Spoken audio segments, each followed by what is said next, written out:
Welcome to How Not to DM. I'm your host, Derek. Thanks for joining me on my quest to interview the very best dungeon masters on this plane of existence.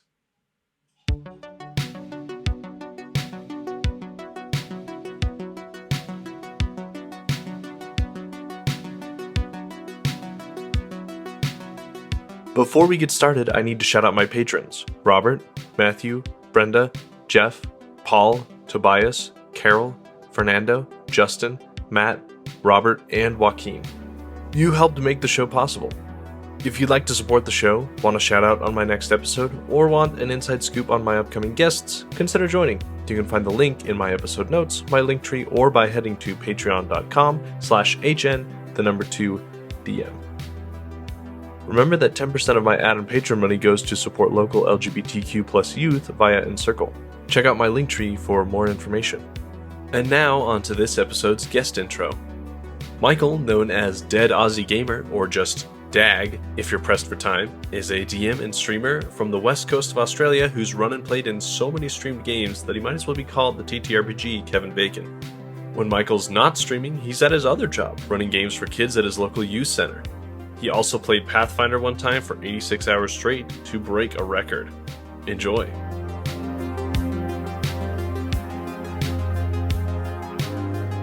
My name's Micheal, I'm the Dead Aussie Gamer. I'm a Australian TTRPG performer and entertainer. I spend most of my time lying to kids, basically, because I am a local government worker in Australia and I specialize in running TTRPGs for young adults.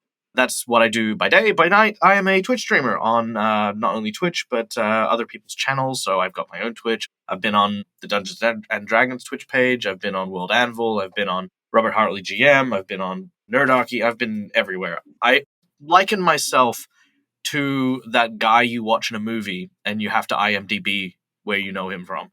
That's me in the TTRPG scene, basically. Hey, I've seen him before. He's played something in some other guy, show. You know? And I always say this, you know that guy in like Real Steel who plays the cowboy villain? He also played the Blob in the Wolverine movie, that really bad one. That's me for TTRPGs, basically. It's just this guy, you're like, what is his name? I bet you're thinking that right now. Whoever's listening, yeah. I was trying to think of a well-known actor, or not well-known, but like one who's just played a lot of roles like that, but I'll think of one later, probably in the middle of the night when I should be sleeping. All right, so very cool, very cool. You show up in a lot of places, so tell us how you got into tabletop role-playing games, and then maybe if you wanted to tell us about how you made it a career too, that'd be great. So my story began in a very epic way, and I remember the exact date I started playing TTRPGs. It's a very rare thing because a lot of people, they remember their first game, they remember their first GMs and stuff like that. For me, it was actually during what was known as the Great Hailstorm of 2010 in Perth, Western Australia, which is my hometown. The sky literally turned green and lightning was crashing down. We had hail for the very, very first time because, I don't know if you've heard, Australia's a bit hot. We don't often get hail. Yeah, streets were flooded and cars were just basically banged up from all the hail. And that was actually the first day I started playing TTRPGs. My partner at the time, who is still with me after 13 years, had told me about Dungeons and Dragons so many times, and I was a video gamer at the time. And I was not interested in learning math. I was like, no, why would I want to do this when I could, play my video games and the like? And she then tempted me by, summoning a storm, turning off the power and the lights, making it so I couldn't go outside or call friends. And basically I had no choice but to play Dungeons and Dragons. And it was my first time. And honestly, I was hooked immediately. It was an incredible adventure. It was actually a side adventure that came with the Pool of Radiance video game, the very old one. And she ran us through it from start to finish, and I had an absolute blast. I just started devouring book after book as soon as I'd finished, and next thing I know, I'm running my own game, I'm playing, I'm just addicted to this amazing creative outlet. Something about me is I like to try a lot of things. I have a very short attention span when it comes to activities, I've done almost every sport you can conceivably think of, except that weird Irish sport that's kind of like lacrosse, but for very violent people. And, I'd get to a certain point and then I'd be done. Same thing with video games. I'd play a fighting game up to a point, then I'd be done. I'd play a shooting game up to a point, then I'd be done. But role-playing games were just so adaptive and evolved as you played them and as you grow and as you learn and changed with the players and the stories. I was never bored. And even after 13 years, I've never been bored playing TTRPGs. For me, it was a calling. It was a sign that that was what I needed to do, and that's what I wanted to do. And I threw myself into it. It went from being a hobby very sharply to being a profession. Yeah, good thing your partner took a few levels of druid there. Otherwise, the world would not know Dead Aussie Gamer. Very true, very true. And you can actually look up some of the pictures too. I highly recommend it. Perth Hailstorm 2010. Did it look like snow because there was so much of it? If you look at photos, it was more like something straight out of an H.P. Lovecraft book. The skies were green. It was like freaking, summoning of elder gods were basically happening all over my city. Yeah, very proud of my origin story. I mean, how do you top that? Like freaking the summoning of an elder god. So good. It is. It is, yeah. I've never seen the green sky thing, but growing up in Colorado on the east side of the Rockies, a few tornadoes and then a lot of hail actually during the summer, usually when it was hot. So kind of weird, like you're describing, but there'd be so much hail that it would look like drifts of snow. There's like enough hail to cover the ground. Very cool, though. An act of God bringing you to your ultimate fate. I was also very grateful that my partner didn't give up on me for that. I was very belligerent as a kid. And yeah, she stuck by it and got me to play. And look at me now. She still has like these moments of like, what have I done? I liked D&D. And now Micheal is playing games with like my legitimate heroes from the TTRPG scene and like knows them and has them on speed dial. And like, if you ever watch the movie Gamers Darkness Rising, is one of my favorite movies of all time. By the way, if you haven't checked it out, it's by Dead Gentleman, now Zombie Orpheus Entertainment. Wonderful movie. And there's a character in it who's the GM and plays a paladin character. And this is one of my partner's favorite characters. And the actor who played that character is Nathan Rice. It blows her mind that not only do I know Nathan attended one of my seminars at Gen Con about like how to make money or how to make revenue in the TTRPG Twitch streaming space. We became close friends, and we're close enough that like we send each other like greeting cards all the time. And we're a couple of months ago, one of my pets passed away, and Nathan sent me a really sweet message, like checking in to see if I was okay. And it still till this day blows her mind that it's like, when did that happen? When did this person go from being like one of my favorite actors to my boyfriend's like someone my boyfriend can very casually chat with? Well, I guess you said you did a lot of different things, but you really dug deep quickly, so that's impressive. Yeah. It has been fun to kind of talk to my players at my table like, oh yeah, I'm having so-and-so on the show, and they wrote this adventure that we played. It's not like I just want to get up and brag about all the things I've done. But yeah, it is really cool the connections you make, right? And I think it's really fun when you meet those people and they're really nice and really easy to get along with. And I guess when you meet your heroes and they're not jerks is always refreshing. So oh yeah, no, absolutely. I actually that brings me very nicely to how I became a professional TTRPG gamer and streamer and all that. So basically after I'd gotten into the hobby and stuff like that, I used to work as a engineer in a soils tech thing. It was just more of a menial job than anything else. It was menial work, and I was a trained actor, performer, entertainer. I'd done a bunch of stage shows, but I'd recently, to that point, been diagnosed with severe photosensitivity. And stage lights were actually triggering these incredible migraines, and I actually couldn't be under them for very long. And it got to the point where I'd exacerbated it to where I couldn't even go outside. I had medication, I had therapy and stuff like that. So I had to eventually pull away from performing arts and stuff like that, took on the engineering job, and it was soul-crushing. It was very unfulfilling. I then got told that a young guy was going to take over my position because he was cheaper than me, and I was infuriated. They actually had the audacity to ask me to train this guy, so I was like, you know what? Nah, I'm good. You can train him. Bye. And I left, and I had no prospects. I had no way to go, and I went to my local youth center and said, look, the only skill I've got is running TTRPGs. And they said, what's that? And I then went ham. I did the talkie thing. I always liken it to that situation in Finding Nemo where they're talking to the turtle. It's like, you're so cute, but we have no idea what you're saying. And they eventually said, we're going to pay you to run a program. When they said, like, hey, we're going to hire you to do this, I went, yes, please, 1,000 times yes. I've been there now for 7 years, and I'm now one of the most successful programs running out of that location. I have upwards of 30 to 40 young people coming through and playing games at the center, doing all sorts of cool things.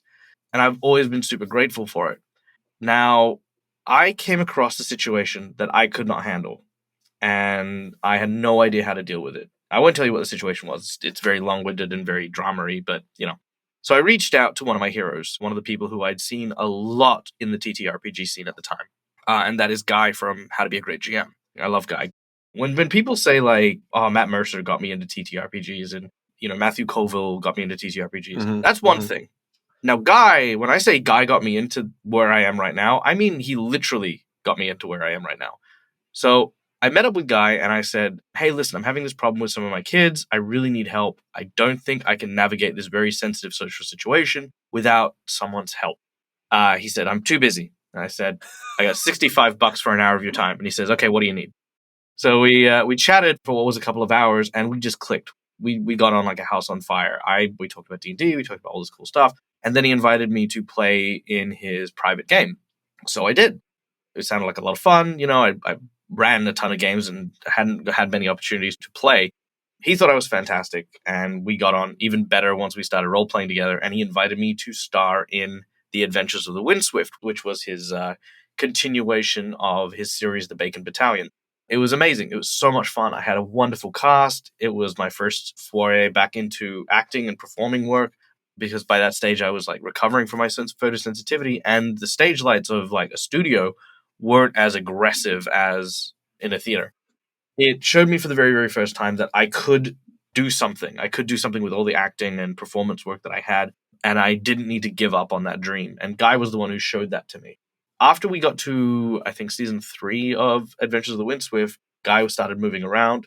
We started, I wouldn't say drifting apart, but it's more like we started having different time zones, so we stopped being able to like coordinate very much.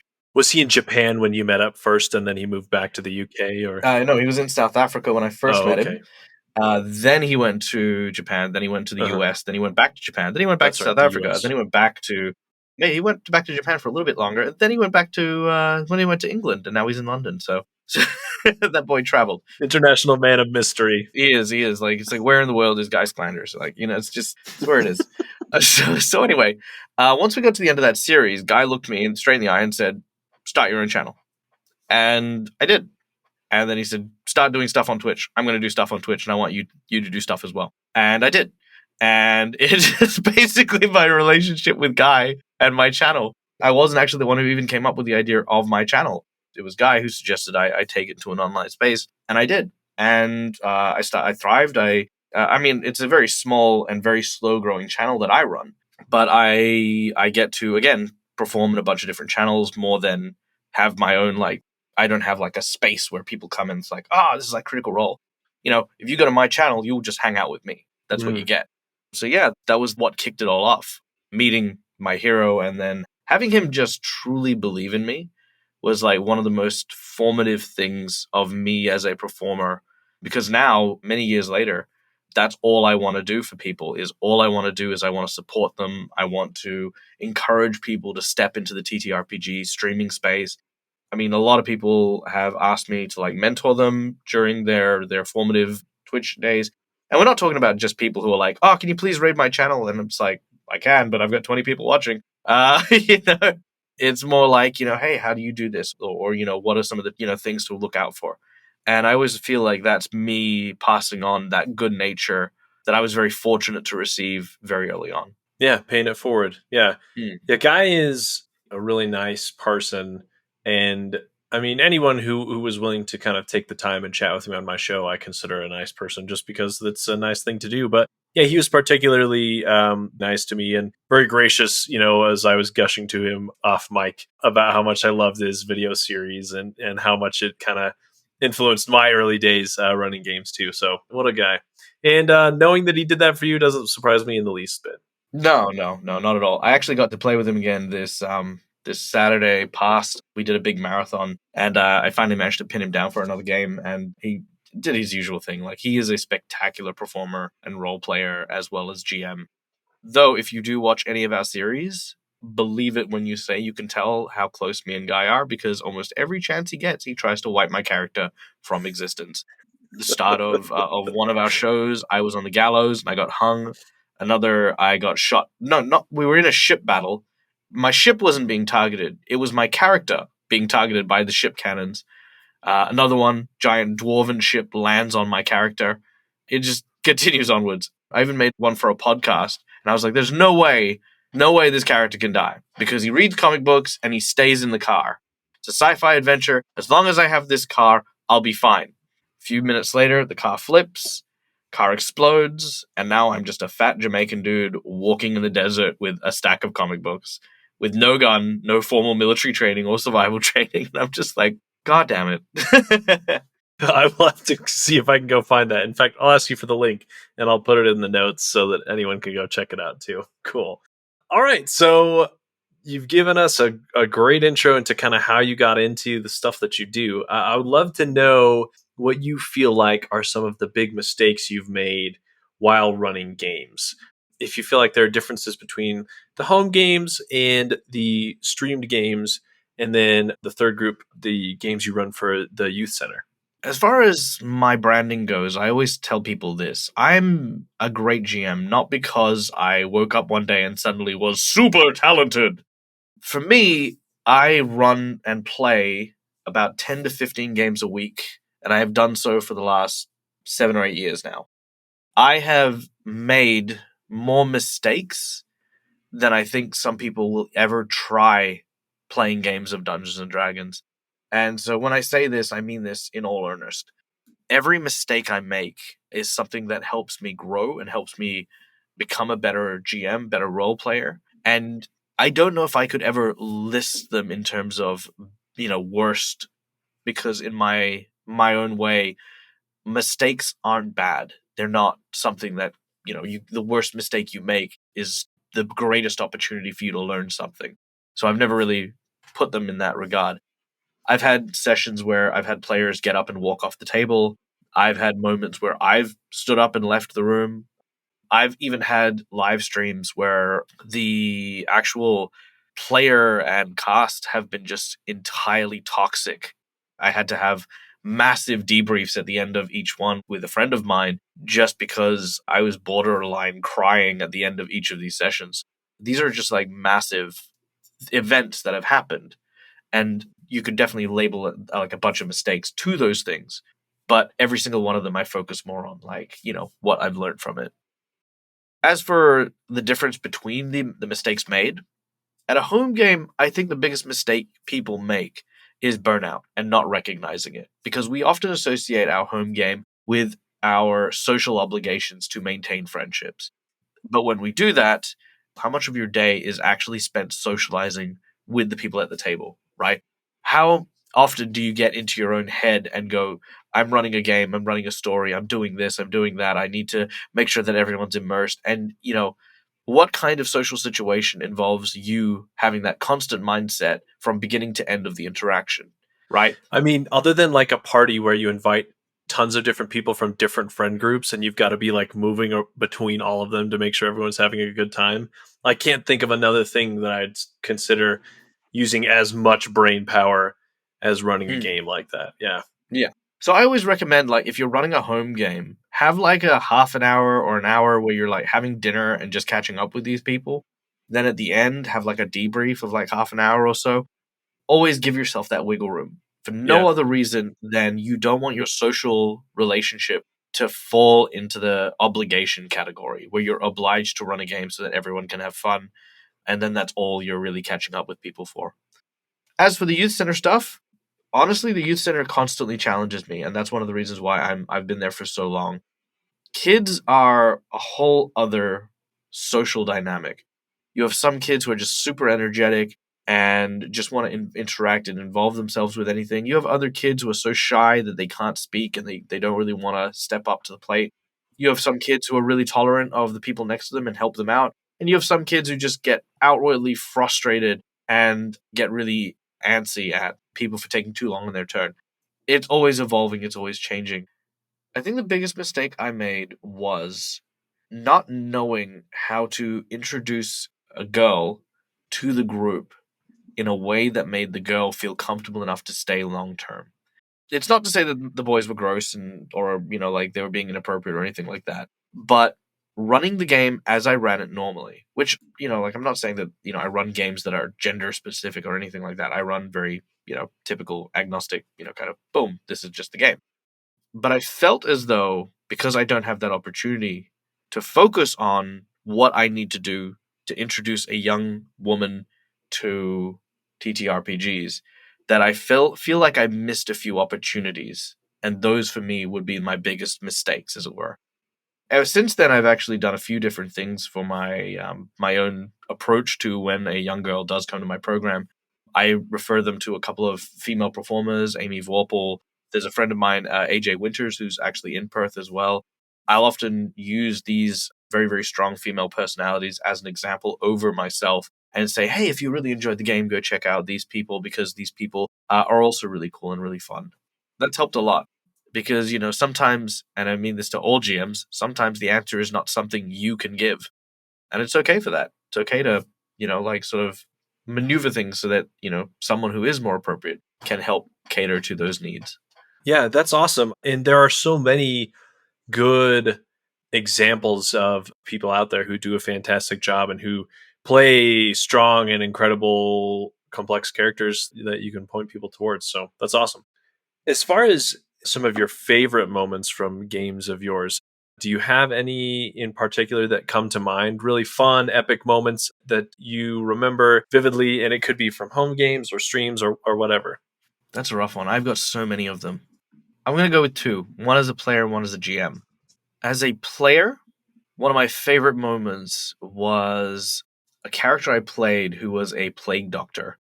And he spent a lot of time rebuffing the idea of magical healing, saying that one day some super virus is going to get out, it's going to be magic resistant, and society will collapse because we rely too heavily on magical healing. Magical resistance. Yeah, he was super fervent about that, medicine and yada, yada, yada.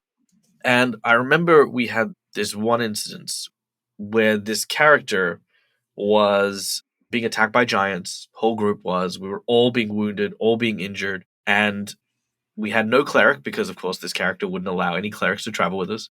We had two giants remaining, and it was like a mom, a dad, and a kid. We managed to slay the young giant, as it were. And this was it. The next round, we were all going to die. I looked down at my sheets. I sat there and I was analyzing everything, thinking about any possible answers.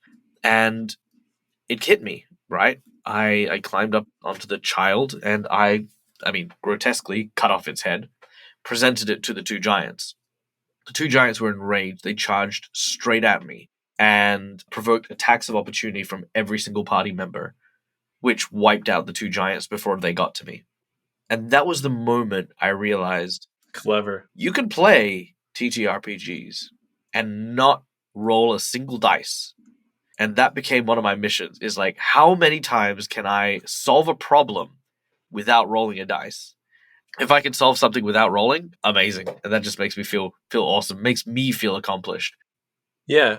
Obviously, it removes the chance of failure if you can do that, right? It does take some cooperation from your DM or GM. But yeah, when you can pull it off, it's one of my favorite things when my players fool me or pull a fast one on me and think of something I haven't accounted for and then solve my problem that I presented them with. I don't know. Those are the fun moments, right? Those are the moments where it's just like a total out of left field or a total U-turn from what you're expecting. And it's like, oh, this is crazy. Absolutely. I think as a GM, my favorite moment that I can remember, and you're not allowed to tell him this, and he's not allowed to watch this podcast or listen to this podcast, was Robert Hartley's reaction to an event that we did in an episode of Sirens and Silver that we ran. I've been working very, very hard on this 12-episode series. It's a pirate campaign, and Rob's character is like this embodiment of this warlock with the fathomless deep, kind of patron. He'd been slowly but surely building up his fall and his descent into further and further madness at the behest of this creature. And in the last episode, that manifested in a very physical way. to see the joy that Robert had at that moment, the moment where, like a twist had occurred and it was unveiling and unfolding before him, it was just one of these very rewarding moments where I sat there and I was just like, this is what I'm chasing. This is what I'm looking for. This is why I GM. I GM because, without sounding weird, you take a knife, you stab your finger, you feel pain.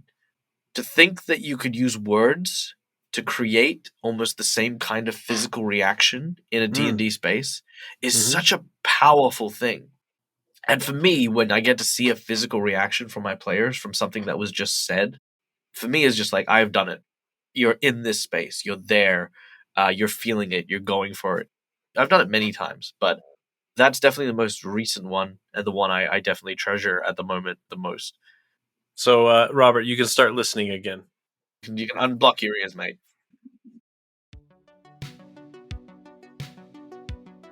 And now a word from How Not to DM's sponsors. Let's start off with Gemmed Firefly. Need a fresh look for the new year? Head on over to GemmedFirefly.com for the newest tees, mugs, and home goods styled with D&D gamer humor and aesthetics. As always, Gemmed Firefly makes every shirt to order, bringing you all of the softest and most comfortable shirts that thousands have come to love. Listeners of the show get a discount when you use the code DRAGON at checkout. Find your new favorite shirt at GemmedFirefly.com now. And All Flex No Dex. All Flex No Dex is an actual play D&D 5e podcast set in the isolated world of Apia. The adventure takes place in the Valley of the Sunrise, where the magic is heavy and the dragons are plentiful. The adventurers must follow the leads to find the shards of Tiamat before her minions can, otherwise she will be summoned and the world will fall to ruin. Come join the adventure of heroes, wild magic, dragons, and crude humor wherever you listen to podcasts. Check out the episode notes for a link. And next, Tall Grass Encounters. Are you a fan of Pokemon and tabletop role-playing games? Do you ever wish they came together in one spot? Boy, do we have the podcast for you. Tall Grass Encounters follows a Pokemaster and 5 brave trainers as they explore Hakino, uncovering mysteries and making new friends along the way. Join the fun on Spotify and Apple Podcasts today, and follow TGE on Twitter for a chance to help build your very own NPC. And lastly, Podcasteditors.online and Videoeditors.online. Are you a podcaster or video content creator who loves making awesome content but wishes you spent less time editing and more time doing the things you love? Check out Podcasteditors.online or Videoeditors.online to see their awesome rates and editing offerings. Buy a few hours a la carte or purchase bulk hours for larger projects. Let them tackle the boring stuff so you can get back to making more awesome content. Check out the links in the episode notes for both podcasters and video creators. And now, let's return to the show, starting up with a brand new minigame for Season 2.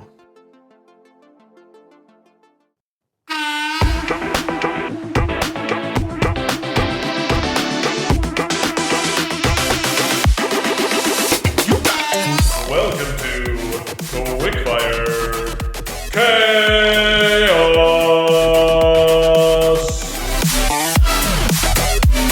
This week on Quickfire Chaos, Micheal and I roll some dice to create a random role-playing scenario from some D100 tables online. The way this works is you're going to roll on these 4 different tables that's going to tell you some information about an NPC, and then what quest the NPC is looking to have done. And then I'm going to roleplay some random character who will show up and then ask you, hey, I've noticed the quest that you put on the board, or, so-and-so told me that you needed something done, and then you've got to send us on the quest and kind of fill in the blanks about why you need us to do this thing and what it's for and where we can find it, blah, blah, blah, that kind of thing. So, yeah, just meant to be like 2-minute little snapshot of roleplay to kind of show off your skills. All right, let's do it. Okay, here we go. My first number is 35. Sometimes repeats a word in their sentence, like a skaven. I don't know what a skaven is, but I'm just going to say you sometimes repeat words in your sentences. So the next one is 25. Okay, your job is a rat catcher. Kind of crazy. Okay. Last thing is your personality. 8. Audacious, recklessly bold, in defiance of convention, propriety, law, or the like. Insolent, brazen, disobedient. Wow. Okay. A lot of good synonyms in there.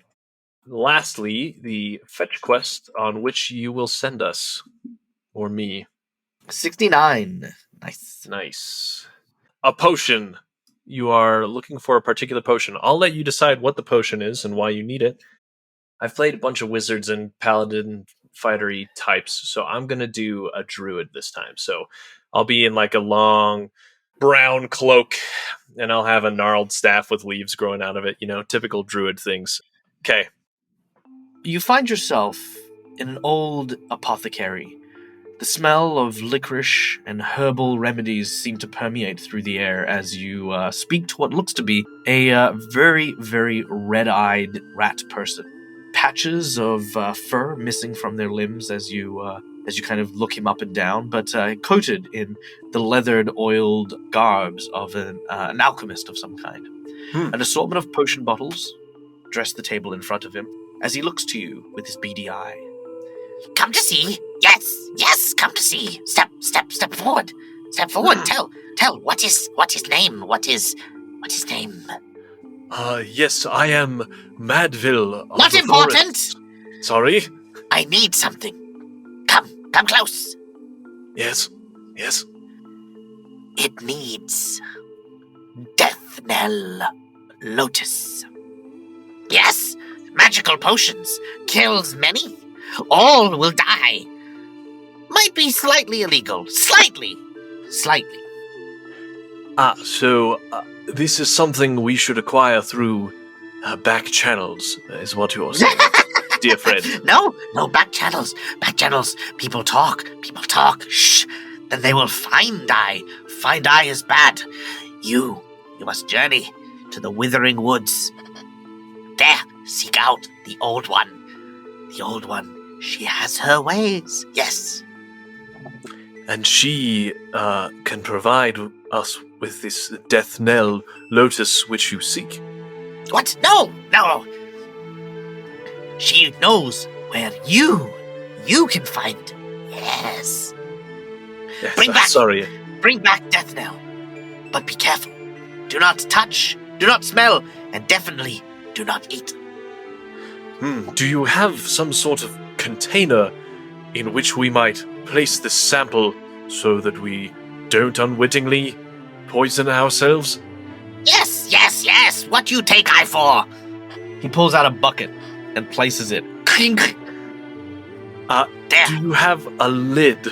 I noticed some of your nice glassware with corks, perhaps?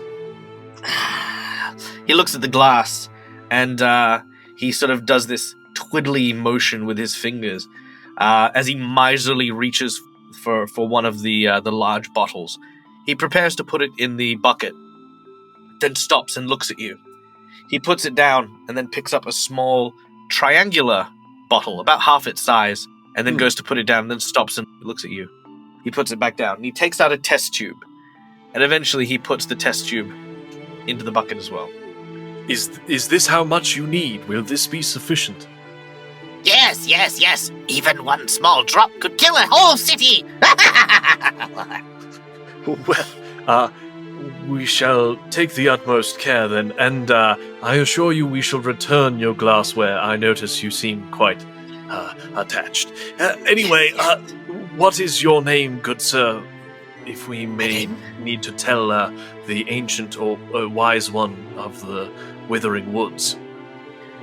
Call me Phyllis. Phyllis, yes. Thank you, old chap.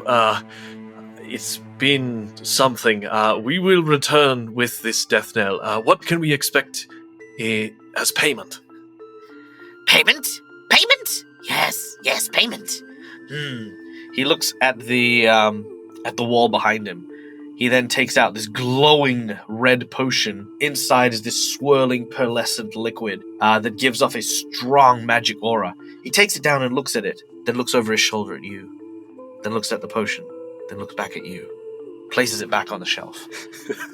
He then moves down to the smaller potions and eventually opens up a small drawer where he pulls out a clay pot.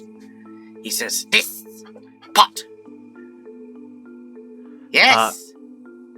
Yes, what does it do? You see, pot always full. Yes, the pot is always full. If you pour from this end, you have acid. You pour from this end, honey. Don't confuse the two. I believe I can tell the difference by sight and smell, yes.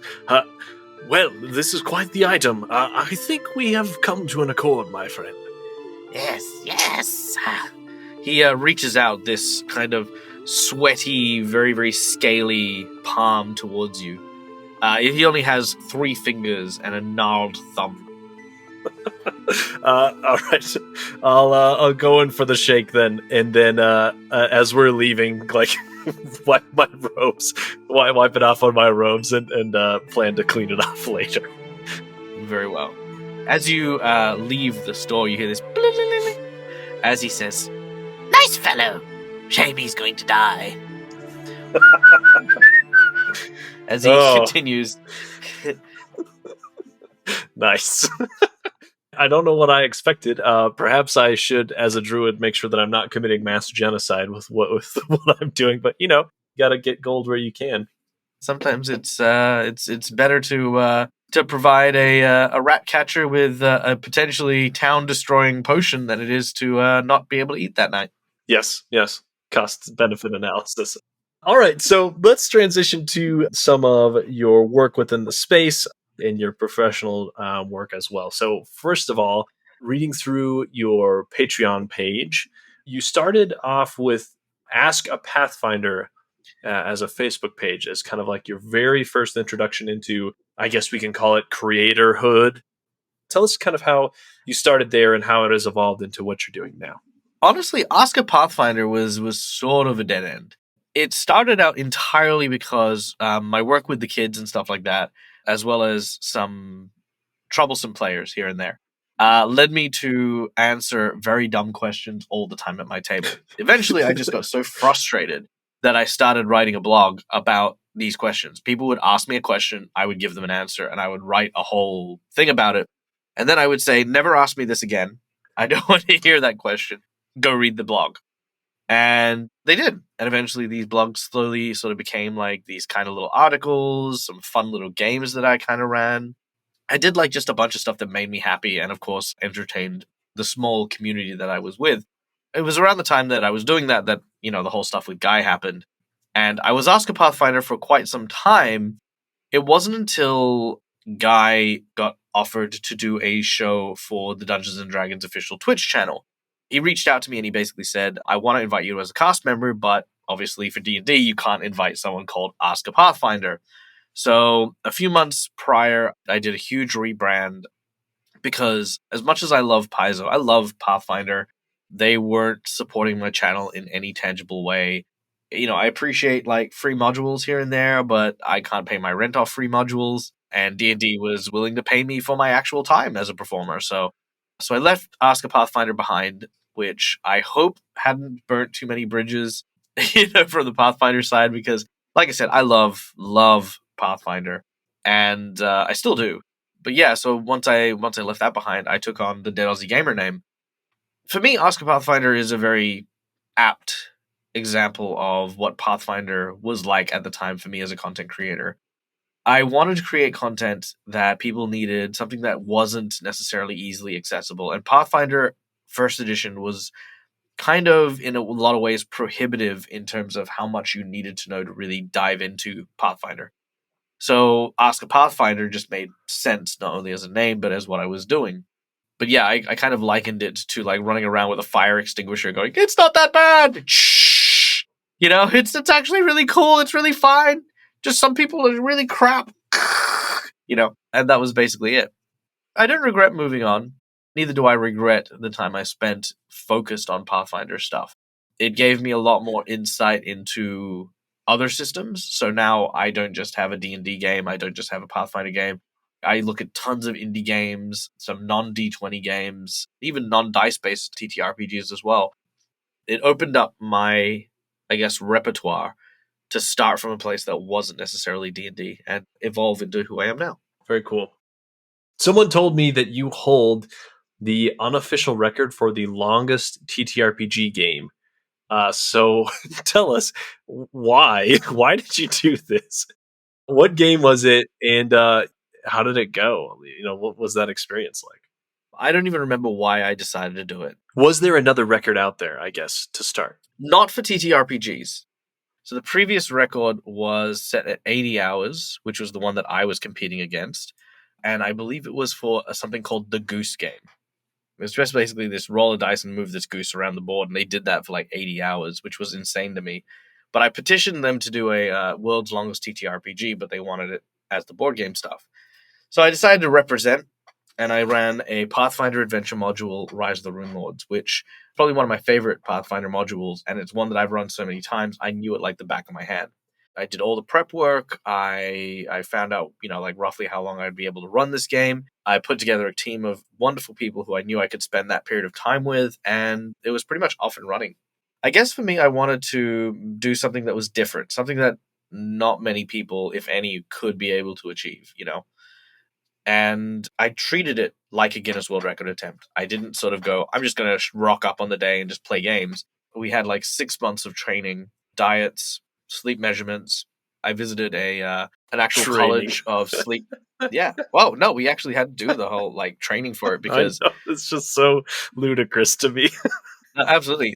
I think the hardest bit was the dieting because basically we all had to, with the exception of one person, had to basically cut down our sugar intake by a substantial amount because we intended to do a secondary boost in the last 12 hours with sugar being introduced, and it would have a higher impact if we didn't have a tolerance to those sugar boosts already in our system. So yeah, it was just like lots of little things like that. I found out that like at the 90-hour mark is when really bad side effects start to happen. So that's why I set it at the 86-hour mark. I was like, 86 hours is good. We've got like 4 hours to, go and, like basically collapse wherever we happen to be. But yeah, that was the origins of where it began. The experience itself was surreal, is the only way I can describe it. There were so many ups and downs. It was like, honestly, you could make a movie out of it. Started off really strong. One of the players decided that we didn't need to take our scheduled break. We could just plow on, and kind of janked up our timing a little bit, which is one of the issues we had with some of the paperwork later on was, we scheduled these breaks for a very good reason. That threw off our timing a little bit. And then at some point or another, I lost my voice partway through. And so I had to actually get like some really super strong throat numbing agent to like continue onwards. By the time we hit like the hour 70, I think, there's footage of me literally just on my feet swaying and running games with my eyes closed. I'm fairly sure that I entered like this kind of Zen Nirvana state where I was just running the game off like autopilot. I could not honestly tell you what happened, but there was even a moment where I sat there and I realized like, those cartoons where that guy like sits on a mountain and then you see the sun just sort of whiz past. Yep. So we had a skylight that was above where we were playing. Like it was a huge skylight. And I'm not joking. I was watching it move. It felt like that. It felt like I was just watching just time move past. It was nuts. It was very, very nuts. How long did it take you to recover after doing that to yourself? Also, I did the math just because I know a bunch of people like me are going to be interested. 3.5 days roughly. So, yeah. I disappeared for 3 days. Almost 3 days. I think I woke up just to go to the bathroom, have a shower, and that was about it. But beyond that, like apparently my partner couldn't wake me up to eat properly for those 2 days. Like she basically sat me up and fed me noodles, which was very kind of her. And that was basically it. It's like, no, Michael, you need to eat stuff. But that was also one of the big things as well, was that we had an amazing support staff that I had organized with a bunch of people. So we had people who were bringing us food and making sure everything was prepped and making sure that everyone was staying healthy and hydrated. We had a medical officer who was there as well, ensuring that we all had what we needed, because one of our players also was diabetic as well. When I say it was a legit attempt, I mean, like, I didn't mess about. Like, it was a 100% legit Guinness World Record attempt, and nothing frustrates me more than the fact that what brought us down ultimately was the paperwork more than anything else, which is why it still remains the unofficial record for world's longest board game, because 85 hours is not 86. It's very close, though. And by the way, I want to say this, though. Those guys who currently have the 80-hour record, the 85-hour record, honestly, I 100% have mad respect. I know what it takes to get there. My friend has always been trying to get me to play the Dune board games, so I'm going to have to tell him only if we play for 87 hours, and we'll see Beautiful. what he says. Yeah. Oh, man. You've mentioned a few. You've kind of done some name dropping as we've been talking, but you've played with a ton of different talented people in your time in the kind of streaming space, including some past How Not to DM guests who you've mentioned, Robert Hartley, Guy Sklanders. So who have been some of your favorite people, maybe other than those two, to share the table with so far? And then maybe one or two people who you would love to play with who you haven't gotten to yet. I think my favorite person to play with at the moment is Quincy from Quincy's Tavern. Like, I love Quincy so very much. Like, next to Robert and Dredd, who are my members of my stream team, I'd say that probably my next favorite person to play with is Quincy. Like, if Quincy asked me to do anything, I'd be like, yeah, they're in a heartbeat. He's just got this wonderful synergy with my particular play style. Doesn't matter what we're doing, I know we're in for a good time. I think following that, I'd say that the team from Perception Studios, which are a cast of felted friends who play D&D, these guys are also very, very performance heavy. They're hilarious. They're just so much fun. Again, we can't tell Cucumber I said this, but Cucumber is definitely always a riot, and I always end up laughing more than I ever intend to at games that he's in. As for who I'd like to play with, who I haven't yet, probably top of that list, tippy-tip top of that list, is I would really like to play with Becca Scott and Matthew Lillard. I think those two would just be a whole lot of fun to play with. I'm trying not to say Matt Mercer and Brendan Lee Mulligan because that's an everyone answer. It's like when someone says, "How do you kill a vampire?" You kind of stake them through the heart, and it's like, yeah, but who doesn't that kill? Yeah, I've always wondered about that. Anyway. So yeah, I mean, those two are very obviously, they are very, very talented. And they're like, honestly, I think more than anything, I'd like to GM for them, not necessarily like play with them. Like, I'd love to play with them, but like, I'd love to GM for them.